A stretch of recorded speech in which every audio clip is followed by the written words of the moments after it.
BC ఉద్యోగులు అధికారులను లక్ష్యంగా చేసుకుని ఉద్దేశపూర్వకంగా శాఖాపరమైన చర్యలు తీసుకుంటున్నారని బీసీ సంక్షేమ సంఘం ఆరోపించింది.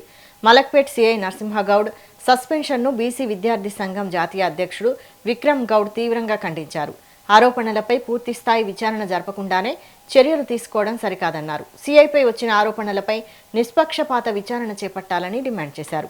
బీసీ వర్గానికి చెందిన అధికారులు ఎదుగుతున్న సమయంలో కొందరు అసత్య ఆరోపణలతో వేధింపులకు పాల్పడుతున్నారని ఆరోపించారు.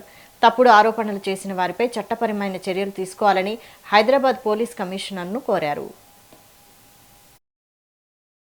వారికి కూడా మానసికంగా చాలా ఇబ్బందికరంగా తెలిసింది. మేము కూడా ఎందుకంటే వార్త జరిగి సస్పెండ్ అయి దాదాపు 5-6 రోజులు అవుతుంది. మేము కూడా మాకున్న ఛానల్స్ ద్వారా పూర్తి స్థాయిలో దాని ఎంక్వైరీ రిపోర్ట్ తీసుకున్నాం. సరే, కుటుంబంలో ఉన్న సమస్యలు కుటుంబంలో ఉండొచ్చు. వారి కుటుంబంలో ఉన్న సమస్యలు కోర్టులో నడుస్తున్నాయి. దానికి వారు సమాధానం చెప్పుకుంటారు.